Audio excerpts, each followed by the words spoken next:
السلام عليكم ورحمة الله وبركاته. ازيكم حبايبي؟ عاملين ايه؟ وحشتوني جدا جدا. وبنكمل مع بعض سلسلة المخبوزات الأفران الجميلة. ولما نقول مدارس، يعني طبعا الحاجات الحلوة الجميلة اللي كل الولاد بيحبوها. عملنا مع بعض القراقيش، البسكوت، عملنا مع بعض الفينو، عملنا مع بعض الكرواسون والمولتو والحاجات الجميلة دي كلها. والنهاردة ان شاء الله احلى ما فيهم بقى لما نقول مدارس يبقى خبز البالون. خبز البالون ده حبايبي حاجة جميلة كده، هشة ولذيذة، وبتتعمل في 5 دقايق. تمام. تحشي بقى جبنة، يتحشي مربى، ممكن تحشي نوتيلا. حاجات جميلة كده، الولاد بياخدوها المدرسة خفيفة بيحبوها، واحنا يا كبار نفسنا بنحب الحاجات الجميلة دي. بصراحة شكله لذيذ جدا، وطعمه لذيذ جدا، واخف مما تتخيلي. حاجه لذيذه كده، وحاجه شيك تتحط في اللانش بوكس. احشي بقى حلو، تحشي حادق زي ما تحبي. انا عن نفسي حشيت نوتيلا، حشيت كمان واحد مربى. شايفين الجمال والحلاوه؟ حشيت جبنه بالقوطه، جبنه فيتا جميله. تمام. حشيت جبنه رومي بالقوطه، ممكن تحطي خس، ممكن تحطي خيار، زي ما تحبي وزي ما الولاد بيحبوا، وزي ما يعني بيستطعموا الحاجه الجميله اللي بيحبوه. احنا هنحشيه لهم في الساندوتش النهارده، وهيتحط في اللانش بوكس. عايزه اقول لك تاني يوم هيرجعوا يطلبوا مني. هنسمي بسم الله ونصلي على رسول الله، ونشوف مقاديرنا. عندي كوبايتين دقيق، عندي معلقتين سكر، عندي معلقه خميره، عندي كوبايه لبن، وكمان في ربع معلقه ملح صغيره. في كوبايه هنحط اللبن، وفوق منه طبعا الخميره، وبعدين معلقتين السكر، وبقلب اقلبهم كويس قوي بحيث ان الحبيبات الخميره تدوب معايا والسكر يدوب كويس جدا. وبسيبهم دقيقتين اشوف، اختبر الخميره بتاعتي اشوفها صالحه غير صالحه.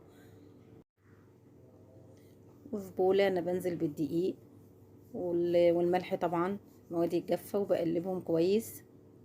طبعا انا في الوقت ده اختبرت الخميره بتاعتي، لقيتها كويسه. تمام. بنزل باللبن، بنزل بالخميره، المواد السائله بتاعتي كلها، وبقلب وبعجن.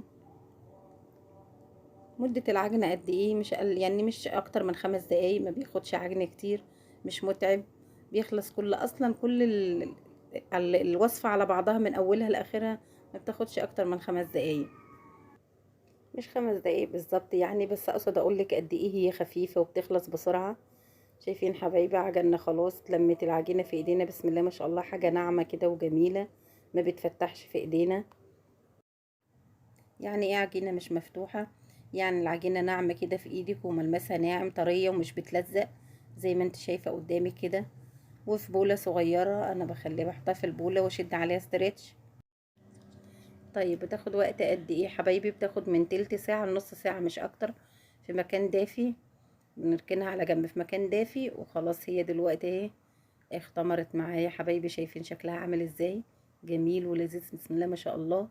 بنفش الخمر ونطلعها كده من البولة. حد يسألني يقول لي استخدمنا دقيق ايه؟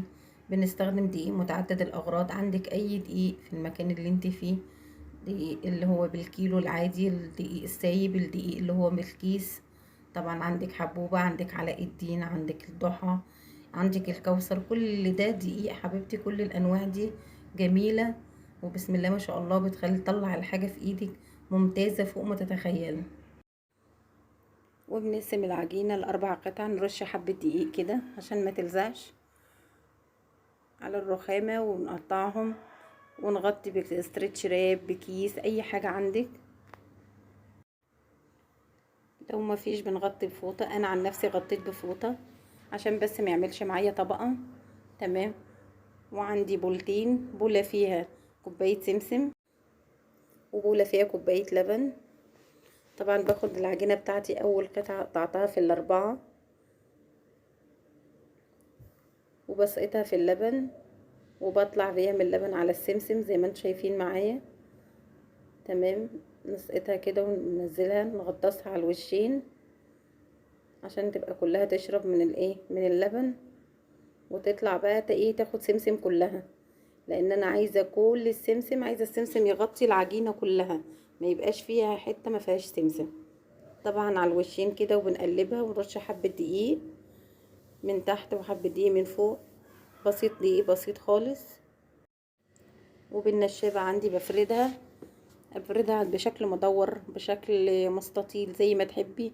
بس انا حبيت اعملها بشكل مدور عشان ايه؟ هنقسمها ل4 بقى، وهتبقى شكلها مستطيل كده وشكلها لذيذ جدا. بفردها سمك قد ايه؟ سمك سنتي، سنتي ونص، مش اكتر من كده، عشان ما يبقاش ايه، ما تبقاش العجينة تخينة معايا. وزي ما اتفقنا بنقطعها ل4 قطع بسكينة البسبوسة، زي ما تحبي.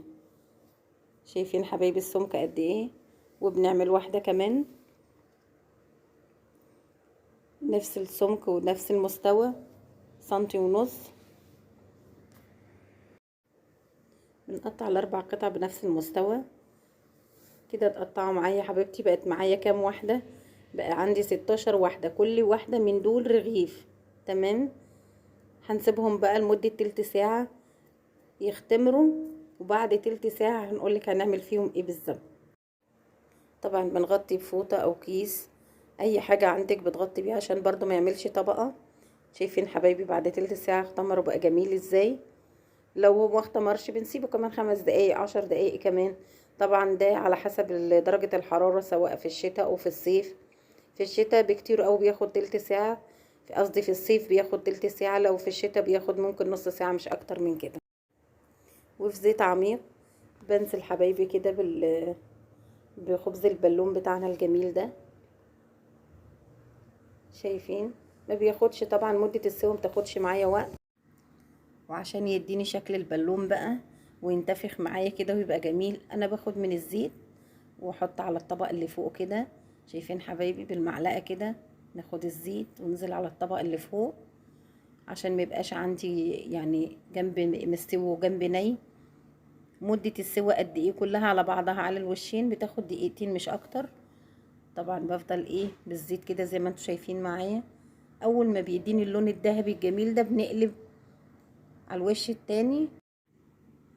اول ما بتتلون معايا عادي ان انتي وتقلبيها الوش التاني، عادي ان انتي تحطي معاها واحدة او 2 كمان، ما بيلزقش، تبقى جميلة عادي، ما فيش مشكلة. شايفين الحلاوة بقى؟ ناخد الزيت كده ونحط على الوش يديني شكل البالون بس، وخلاص كده حبايبي، ما فيش اي حاجة تانية. بتطلعي بقى وتحشي فوق ما تتخيلي اللي انتي عايزاه. بس وكده خلاص، خلصت الوصفة بتاعتنا النهاردة. واشوفكم في فيديو جديد ووصفة جديدة، وما تنسونيش بلايك وشير. والسلام عليكم ورحمة الله وبركاته.